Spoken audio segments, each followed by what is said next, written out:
မင်္ဂလာပါဒီနေ့ဗီဒီယိုမှာ infrared spectrum IR spectrum ကို exam အတွက်အလွယ်ဆုံးမှတ်မိနိုင်မယ့်နည်းနဲ့ရှင်းပြပေးတော့မှာဖြစ်ပါတယ် IR spectrum ဟာ organic chemistry မှာ compound ထဲမှာဘယ်ဘုံတွေပါရှိလဲဆိုတာသိဖို့အသုံးပြုတဲ့အရေးကြီးဆုံး technique တစ်ခုဖြစ်ပါတယ်ဒီဗီဒီယိုကိုကြည့်ပြီးရင် IR absorption bands တွေကို10 seconds အတွင်းမှတ်မိနိုင်ပါလိမ့်မယ် infrared spectrum ဆိုတာ molecule ထဲမှာရှိတဲ့ပုံးတွေက infrared radiation ကိုစုပ်ယူတဲ့အခါဖြစ်ပေါ်လာတဲ့ spectrum ဖြစ်ပါတယ်။ပုံးတစ်ခုစီမှာ vibration frequency မတူတဲ့အတွက် different wave number တွေမှာ absorption ဖြစ်ပါတယ်။ unit ကို cm-1 wave number နဲ့တိုင်းတာပါတယ်။ wave number range က 4000 cm-1 မှာ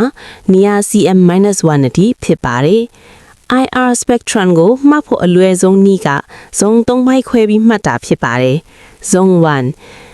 3900က 2500 cm-1 ဒီ zone မှာ OX ဘုံ AX ဘုံ CH ဘုံတွေရှိပါတယ်။ zone 2 2500က 2000 cm-1 ဒီ zone မှာ triple bonds ဖြစ်တဲ့ C triple bond C C triple bond N ရှိပါတယ်။ zone 3 2000က 1500 cm-1 ဒီ zone မှာ double bonds ဖြစ်တဲ့ C double bond O C double bond C ရှိပါတယ် exam မှာအရေးကြီးဆုံး peak ၄ခုရှိပါတယ်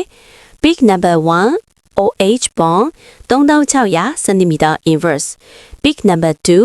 CH bond 3000 cm inverse peak number 3 triple bond 2200 cm inverse peak number 4 C double bond O bond 1900 cm inverse အထူးသဖြင့် C double bond O bond peak 1900 cm inverse ဟာ exam မှာအများဆုံးမေးတဲ့ peak ဖြစ်ပါတယ်ဒီ numbers ၄ခုကိုပဲမှတ်ပါ366 30 30 22 30 1030ဆိုလိုတာက6000လိုက်က OH stretching 3000လိုက်က CH stretching 2000လိုက်က triple bond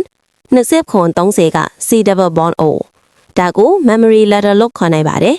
အပေါ်ဆုံးမှာ OH အောက်ဆုံးမှာ C double bond O ရှိပါတယ် summary အနေနဲ့ IR spectrum မှာအရေးကြီးဆုံး numbers တွေက3600က OH 3000က CH 2200က triple bond 1700က C double bond O ဒီ4ခုမှာထားရင် IR spectrum questions အများစုကိုဖြေရှင်းနိုင်ပါတယ် exam အတွက် most important peak က C double bond O at 1700 cm-1 ဖြစ်ပါတယ်